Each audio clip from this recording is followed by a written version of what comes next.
Olá, eu sou o professor Anderson Viçoso e estou trabalhando com vocês a disciplina de visualização computacional. Nesse módulo 3, vamos falar sobre padrões e métricas de apresentação dos dados.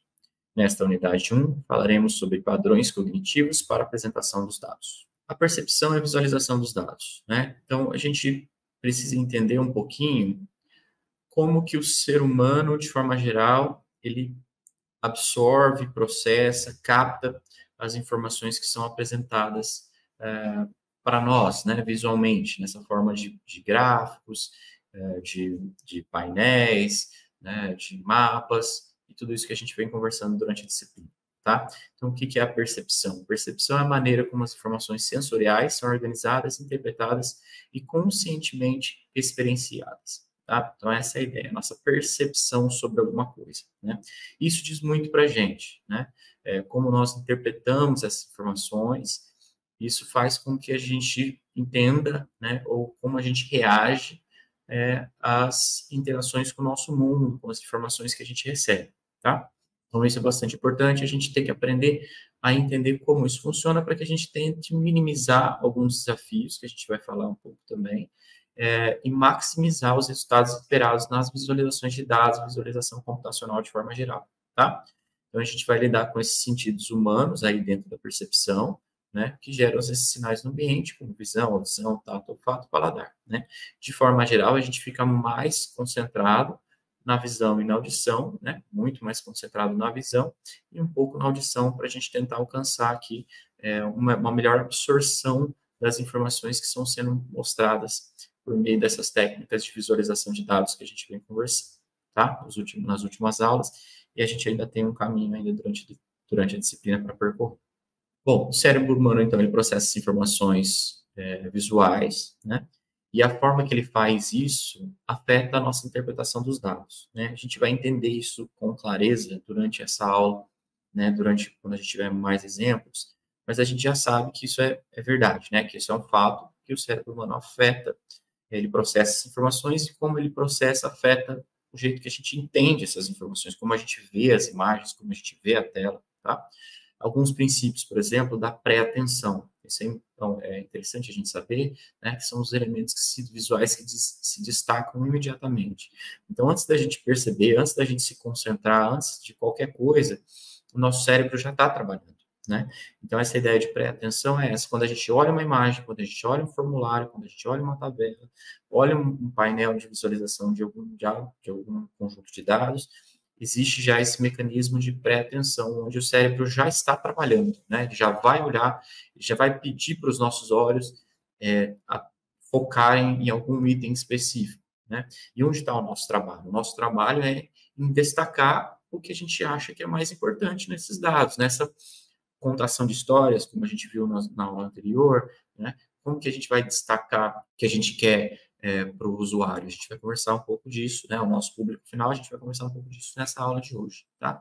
Percepção de agrupamento, o que é isso também? Como o cérebro agrupa elementos visuais. Então, a gente vai ensinar, né, para o nosso público-alvo, a gente vai mostrar para ele o que a gente quer que ele veja, né? Então, às vezes, a gente tem essa percepção, tanto como usuário, né, como público também, a gente olhar uma imagem, olhar alguma apresentação e a gente entender que são grupos, né? Eu tenho um grupo aqui, tem um conjunto de informações aqui desse lado, no canto inferior, no canto direito. Como é que a gente faz para agrupar, para ajudar o nosso cérebro a agrupar essas informações, né? A gente pode usar várias características que a gente vai falar hoje, como, por exemplo, cores, como, por exemplo, bordas, como, por exemplo, textura, né, como espaços na tela, a gente pode diferenciar isso, e isso a gente vai chamar a atenção do usuário, né? Então, a gente tem essa característica que já entra um pouco em design, né?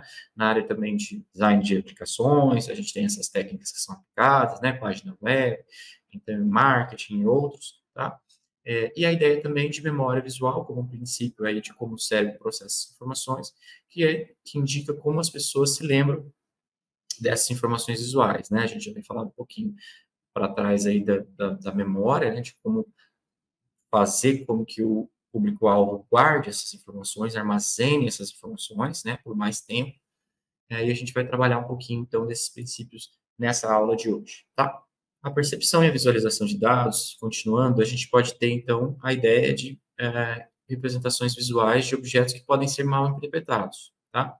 Então, nessa imagem aqui do lado direito, a gente tem dois exemplos, né? A ilusão da grade de Hermann e a grade cintilante de Dindlbeck, onde as duas têm basicamente a mesma ideia, né? A gente tem esses quadrados com linhas brancas e bordas grossas de linhas brancas, né? E a gente tem a impressão ali que a gente tem pontos pretos, né? Da forma como a gente olha para essas imagens, a gente tem a impressão que existem pontos pretos definidos nas intersecções das linhas, né? Então, essa é uma representação visual que é um truque, né? Onde o nosso cérebro tenta enganar a gente devido à característica da imagem e dessa proporção dos quadrados com a linha branca, né? Então, essa forma ali de imagem, ele acaba enganando um pouquinho a nossa percepção visual, e a gente tem essa impressão que existem ali, dependendo da maneira que a gente olha, né, que existem pontos pretos nas imagens, né? Então, elas foram feitas para serem mal interpretadas, né, sendo ilusões, né, uma das principais origens dos erros de interpretação, uma ilusão, tá? Então, o que a gente vai tentar fazer é evitar isso, né, evitar isso. A não ser que a gente queira, de propósito, como esses casos aqui específicos, eles foram criados para esse fim, né, de ser uma ilusão, tá? Mas a nossa ideia é interpretar, não criar esse tipo de imagem que pode ser mal interpretada, que geram essas diferenças aí ou ilusões, tá? Então, a gente vai trabalhar um pouquinho na aula de hoje sobre isso também, tá? Então, como é que o olho humano trabalha? Ele trabalha recebendo essa luz visível, né? São ondas de luz nessa faixa percebida em 380 nanômetros até 700 nanômetros aproximadamente, tá? A gente tem essa faixa. Ela passa pela córnea, íris, pupila, lente, até chegar na retina, onde a imagem é formada, tá? Então, essa retina, ela converte essa manifestação física desse estímulo da luz, né, que passa por esse caminho, e transforma em sinais elétricos. Pós-processado, a gente vai ter essas características iniciais aí de cor, textura e movimento. Então, essas primeiras coisas que a gente tem definidas aí quando a gente tem a absorção da luz, o impacto da luz no nosso olho, tá? Então, essa é a primeira parte que a gente tem que entender de como isso funciona nesse movimento que a luz, nesse caminho que a luz faz, tá? E a gente vai focar um pouquinho, então, agora, nesses 3 pontos da cor, textura e movimento, né? E a gente vai olhar como que isso vai trabalhar junto com a visualização dos dados. Bom, a cor a gente já sabe, né? A gente trabalha bastante com isso. Eu venho focando nas últimas aulas bastante sobre isso, né? Existem alguns tipos aí de espaços de cores, que é o que a gente chama, tá? Como, por exemplo, RGB, HSL, tem o CMYK também, tá? Ou CMYK, algumas pessoas chamam de CMYK, tá? RGB, então, Red, Green e Blue, né? Esse acrônimo para essas primeiras letras, né, de cada uma dessas palavras, que combina as cores primárias dessas luzes, né, vermelho, verde e azul, em diferentes intensidades para criar uma grande quantidade de cores, né. Ele é usado em telas de dispositivos eletrônicos, a gente trabalha muito com isso, com processamento de imagens, né, em telas, em computação, de forma geral, né, a gente usa bastante esse espaço de cores de RGB, tá. HSL baseia-se na percepção humana da cor, né, de como a gente recebe essa cor. Aí na ideia já da matiz, que é a cor, né, a saturação, que é a intensidade dessa cor, e o brilho ou luminosidade, tá? Então, juntando essas 3 características, a gente chega numa ideia também de cor, tá? Como que ele é usado, onde ele é usado? Ele facilita a seleção e ajuste de cores, sendo útil em design gráfico e interface do usuário. Então, de forma geral, quem trabalha com gráficos, quem trabalha com essa ideia, gosta mais de trabalhar com esse espaço de cores, mais no perfil de aumentar a intensidade, diminuir a intensidade, aumentar a luminosidade, trabalhar nessa linha, do que selecionar uma combinação de cores, por exemplo, como no RGB, tá? A gente tem o CMYK, o CMYK, tá? Com o ciano, rosa, que é o magenta, né? O amarelo e o preto, né? Foi usado aqui o Ki, que é o preto, e não o B, para não confundir com o blue, por exemplo, né? Com a cor azul, que começa com B também, tá? Então, por isso essa ideia do Ki para o preto, tá? A ideia é de utilizar essas cores primárias para pigmentação, né? Então, com isso, ele é usado em geral para impressão em papel, outros materiais, né, onde a cor é produzida por pigmentos. Então, a soma desses pigmentos, na junção desses pigmentos, eu tenho a criação de outras, né, das variações das cores, considerando essas 3 como básicas, tá? Bom, aqui tem um exemplo que foi tirado do nosso livro base, né, desse mapeamento de cores, onde mostra um mapeamento interessante, né? Se a gente trabalhar ali com os formatos como apresentados de cores, né, que são pequenos triângulos ali no item B, né, que está do lado direito da nossa imagem, vocês podem identificar como é difícil, né, entender ali que é um mapa, que é uma representação de um mapa, por exemplo, né, ele fica muito apagado, essa identificação, e a gente não consegue separar muito bem uma região da outra, né, porque elas estão, além da textura, né, do objeto que está sendo usado ali para identificar os pontos dentro do mapa, eles, além disso, a cor também a gente não consegue identificar porque os pontos são muito pequenos, né. Se a gente tiver uma foto do lado, como a do lado A, né, a gente usar essas essas pinceladas simuladas, que é um caso, né, onde a gente tem esses traços substituindo, né, os triângulos ali originais da imagem da direita, a gente consegue identificar melhor como esse conjunto de dados está distribuído dentro do mapa, né? Então, mais fácil a gente ver onde está a cor amarela, onde está a cor mais laranja, onde está mais escuro, onde está mais o verde mais claro, o verde mais escuro, né, o vermelho. A gente consegue identificar essas regiões com mais clareza, tá? Então, isso é importante, esse uso da cor, e aqui nesse caso também, do objeto que identifica os pontos no mapa, né? Como que eles estão dispostos ali, o tamanho deles, tá? Isso também afeta, tá? Então, a ideia é usar paletas de cores intuitivas e contrastantes, né? O contraste serve para quê? Para a gente delimitar bem uma seção da outra, né? No gráfico, no mapa, né? Ou no infográfico, ou no dashboard, qualquer um dos visualizações computacionais aí de dados que a gente vem conversando, tá? Então, a ideia é de ser cores claras, clássicas, né? E a gente contrastar bem uma da outra para que a gente tenha esse limite, né? Esse limite entre as duas cores. E aí ficou bem claro aqui no mapa, tá? Considerar o daltonismo, né, uma coisa que a gente raramente considera, né, a troca das cores ali, então a gente tentar minimizar essas cores que são impactadas por esse tipo de doença, por exemplo, tá? E adaptar as cores ao tipo de dados, né, isso é bastante importante, porque assim, depende da quantidade de dados que você quer mostrar, né, então dependendo da quantidade de informações que você quer mostrar, você vai ter uma paleta de cores específica, ou uma quantidade de cores específicas, onde a gente tem um contraste importante, né? Nesse caso, por exemplo, do mapa sendo apresentado, o autor do mapa, da imagem, ele pode querer mostrar esse crescimento, essa variação, usando essas cores, né? Aqui a gente não tem detalhes, porque não é específico para isso, mas é para a gente entender como essa cor trabalha ali dentro do gráfico. Então, por exemplo, ele poderia substituir o verde por uma outra cor bastante diferente, né? E ali ter um contraste maior. Só que nesse caso ele pode querer também ter essa ideia de variação, né? De sair mais baixo para mais alto, por exemplo, né? Em algum caso específico. Okay? Apresentação e interpretação das imagens usando textura. A gente acabou de falar sobre as cores, né? A gente pode usar, então, também texturas nas nossas apresentações, né? Nos nossos gráficos, nos mapas, etc. Tá? Então, realiza a alteração da aparência visual com base nos dados do conjunto. Então, a gente vai ter pequenos pontos, né? Que podem ser pontos, podem ser triângulos, podem ser pequenos retângulos, quadrados, e aí pode variar, tá? Que vão ajudar a representar essas informações de forma que são consideradas um pouco mais complexas, de forma intuitiva, tá? Então, a gente pode usar também a textura. Às vezes, só a cor, ela não traz essa diferenciação como a textura traz, né? Ali na nossa imagem à direita, eu tenho uma pizza, né? Uma simulação de uma pizza, mas a gente vê uma boa diferença ali, até com as fatias que tem cores similares, quando a gente usa a textura, a gente consegue diferenciar mais, né? É claro que aqui foi um exemplo um pouco exagerado ali, né? Exatamente para a gente focar nessa característica de diferenciação entre uma fatia e outra, tá? Pode ser utilizado, então, ao invés da cor, né? Ou juntamente com essa ideia da cor, principalmente em gráficos com grande quantidade de informações, tá? Então, essa é uma característica.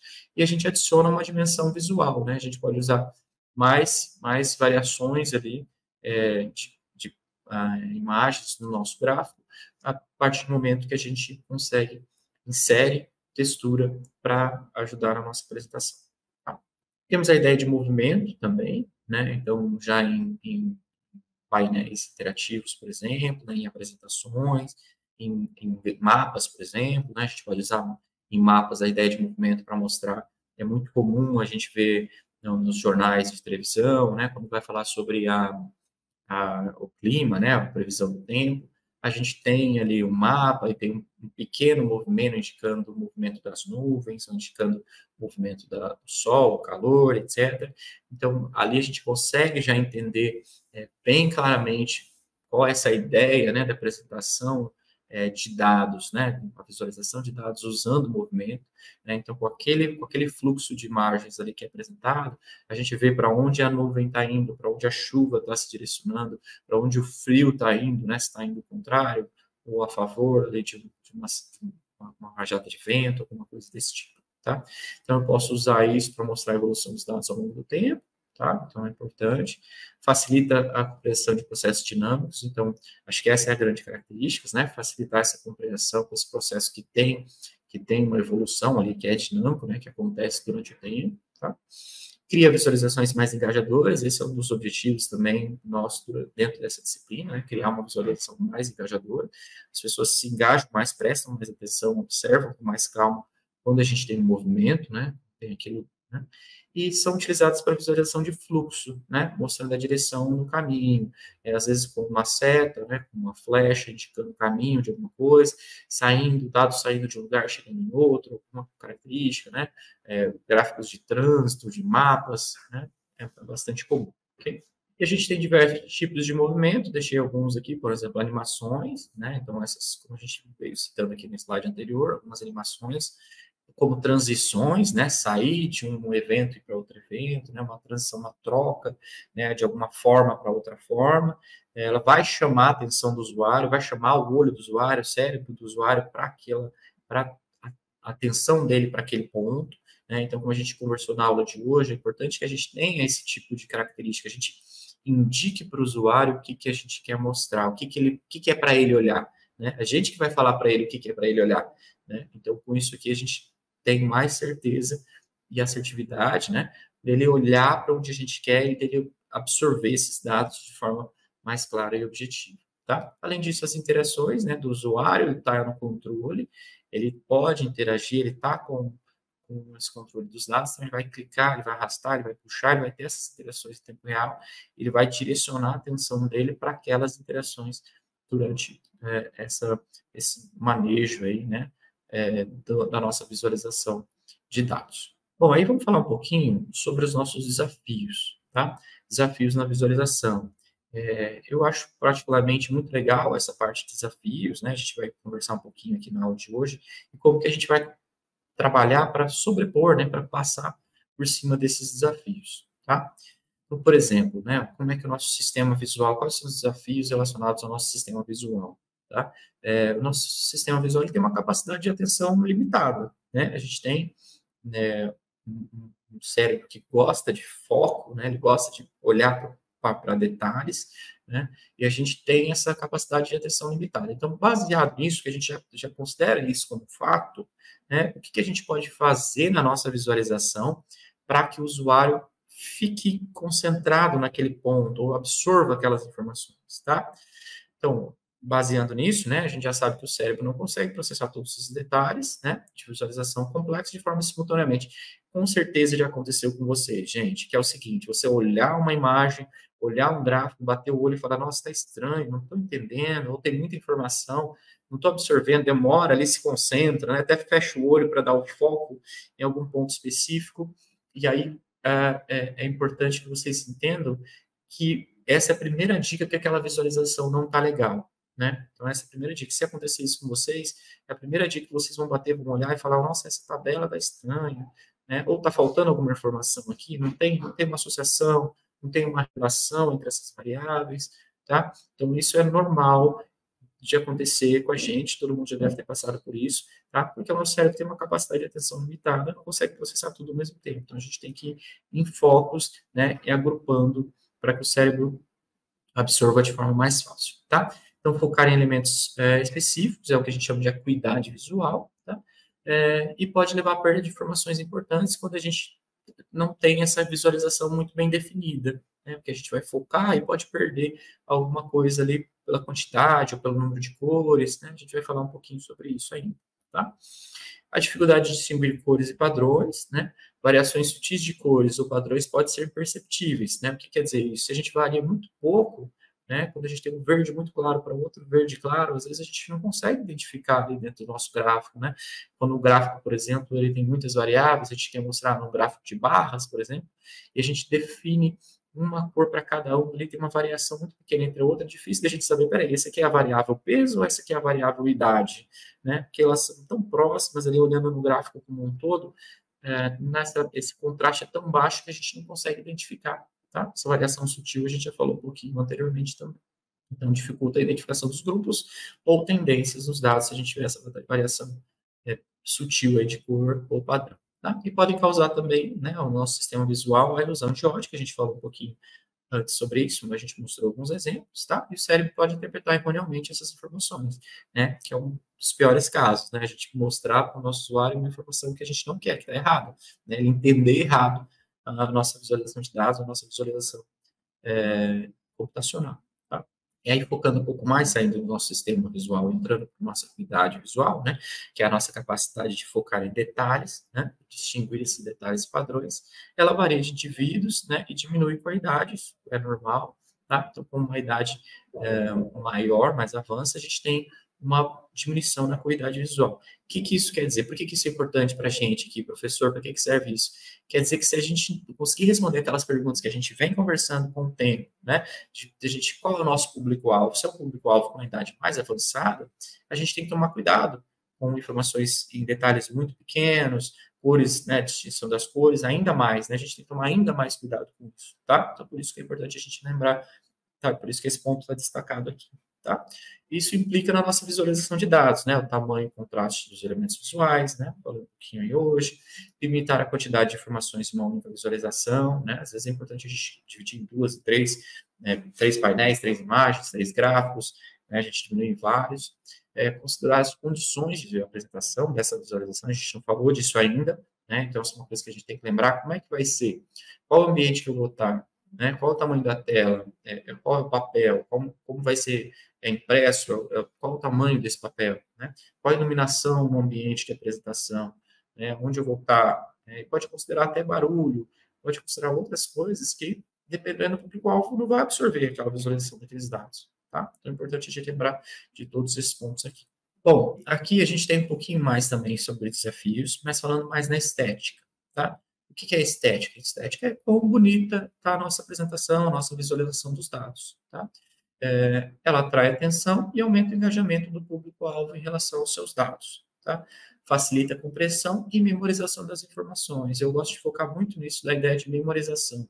Né? Se você tem uma apresentação muito clara, muito bonita, muito bem feita, é muito mais fácil do usuário lembrar. E outra coisa que é importante, é muito mais fácil dele estar aberto a entender aquela apresentação, aberto a absorver, né? Se você vê uma coisa feia, a primeira coisa que o nosso cérebro faz é criar um certo bloqueio, né? Acha estranho, fala, eu não vou entender isso, está muito difícil, ou não vou absorver, esses dados estão estranhos. A primeira coisa que acontece é automática, o nosso cérebro já tem essa correlação, tá?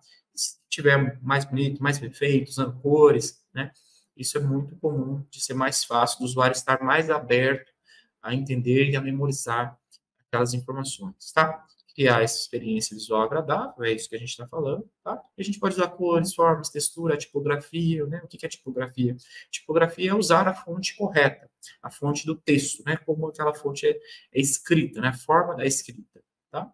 Equilíbrio, proporção e simetria, né? Proporção e simetria é muito importante nas apresentações, né? É estranho quando você vê torto, um para baixo, um para cima, né? Ou às vezes virado, aquilo também dificulta a absorção dos dados, né, dessas informações associadas. Tá? Hierarquia visual, muito importante, a gente já falou um pouquinho para trás também sobre formatos de gráficos, né, de mapas, o tree map, por exemplo, para a gente trabalhar essa hierarquia visual. Tá? Simplicidade, clareza e coerência são pontos básicos aí para a gente ter essa ideia de passar, né, passar por cima desses desafios da percepção humana na nossa visualização de dados em relação à estética. Bom, é claro que quanto mais bonito, mais tempo de atenção, né, a gente comentei um pouquinho aí para vocês no slide anterior, e aí mais tempo o público se concentra extraindo a informação, né? Quanto tiver mais bonito, mais ele está aberto, mais se concentrar e mais tempo de concentrações, né? É importante a gente ter a ideia de padrões, a gente vai falar um pouquinho na aula que vem, né? A ideia de padrões que são processados mais rapidamente com maior eficiência do que os demais estilos. Então, você já tem um formato que o público já conhece, já tem uma imagem que o público já conhece, ele já está predisposto a absorver, porque ele já sabe como aquilo vai funcionar, então já tem um padrão, já tem um jeito daquilo ser apresentado, é mais fácil do público-alvo absorver, tá? Porque ele já está acostumado, o cérebro já sabe como aquilo funciona, já viu aquilo antes, então é mais fácil de processar. Então é importante também a gente lembrar de padronização, dessa ideia de padrões, né? Da gente ter um formato que o cérebro já conhece. Tá? Bom, aqui do lado direito a gente tem uma imagem apresentando um gráfico não esteticamente adequado, né? Uma brincadeira aí que eu fiz com vocês para a gente dar uma olhada de como a estética é importante, né? Quando a coisa tá estranha, tá feia, a gente já cria uma aversão, já cria uma repulsa inicial, né? Algumas adversidades aí relativas à estéticas, que são o quê? A subjetividade, né? Então, às vezes, para você tá bonito, né? Para o outro não tá bonito.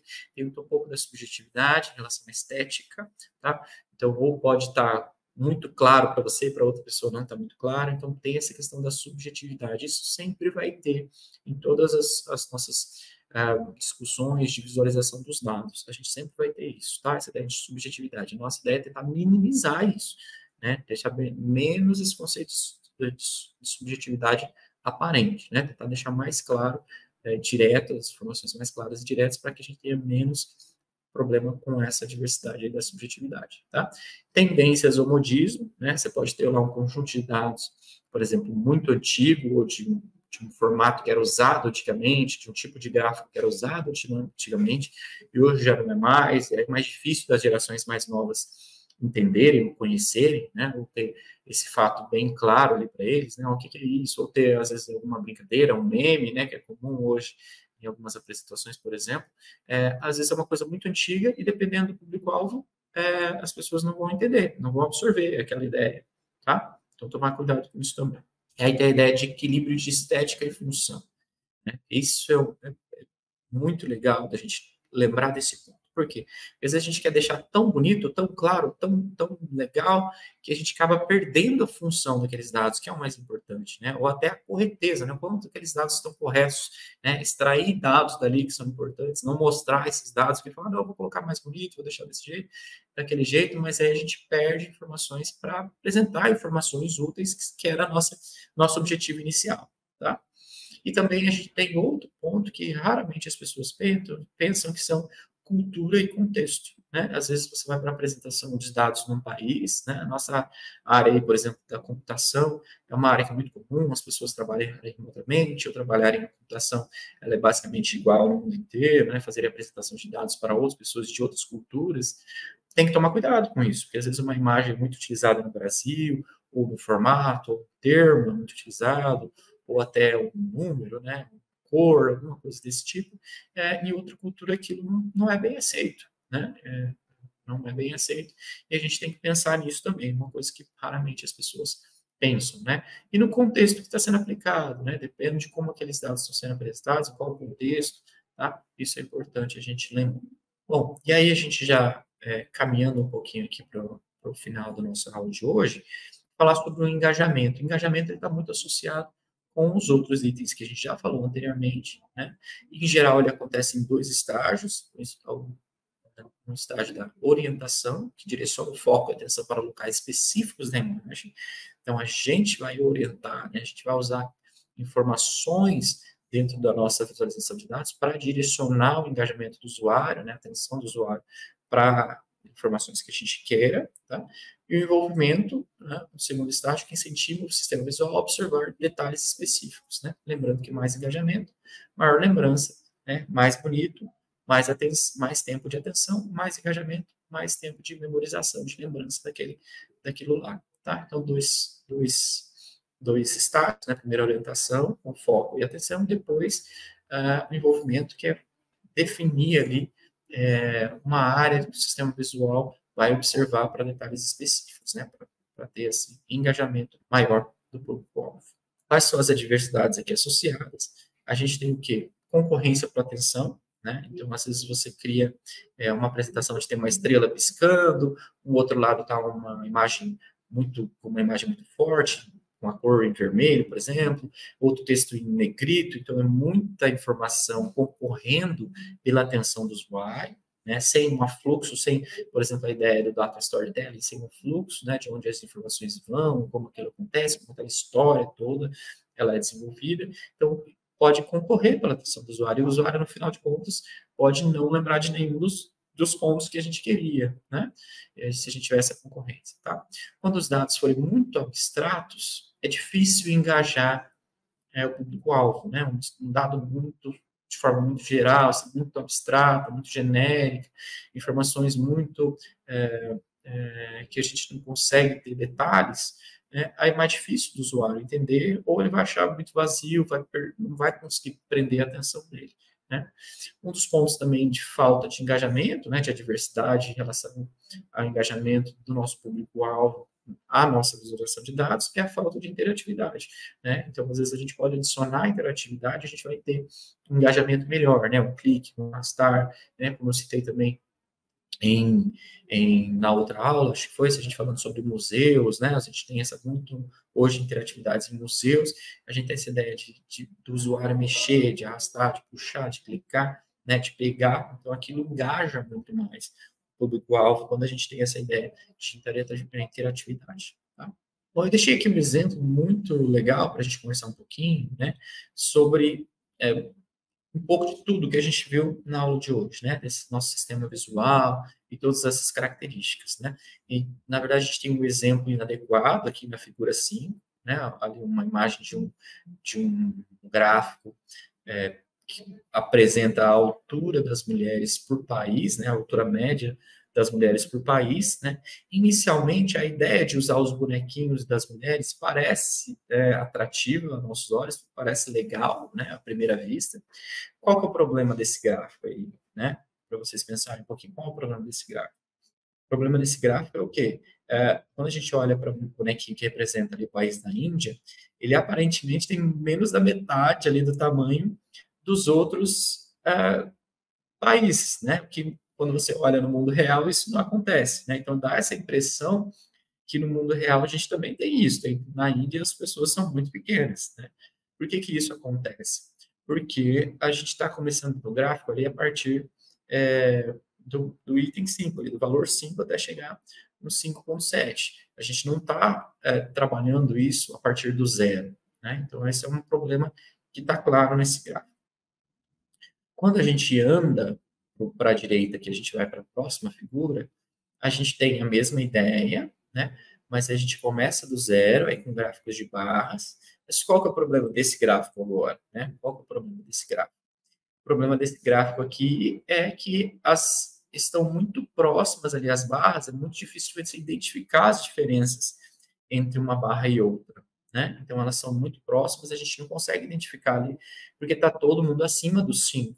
Né? Então, a gente consegue ter um gráfico de barras, onde a maior parte desse gráfico, ele é inútil para a gente, né? Ele é igual, a maior parte, a gente não consegue absorver nada com a grande maioria dessa imagem, tá?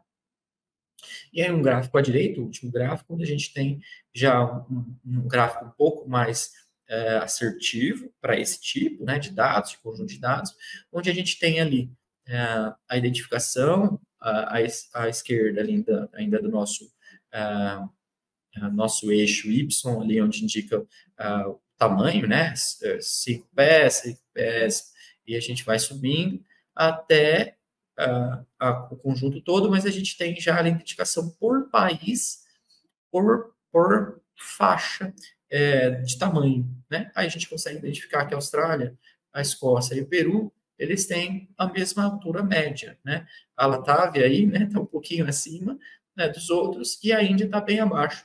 Mas a gente resolveu o problema dos outros gráficos anteriores. Então, a gente está bem claro o nome do país, a gente está bem claro a distância entre os outros, a gente tem uma cor mais forte ali no eixo Y, por exemplo, para destacar onde a gente tem países, onde tem dados, e os outros estão um pouco mais mais em cinza, onde a gente não tem dados, então fica bem mais claro a gente identificar essa informação em comparação com os outros gráficos que são apresentados nesse exemplo.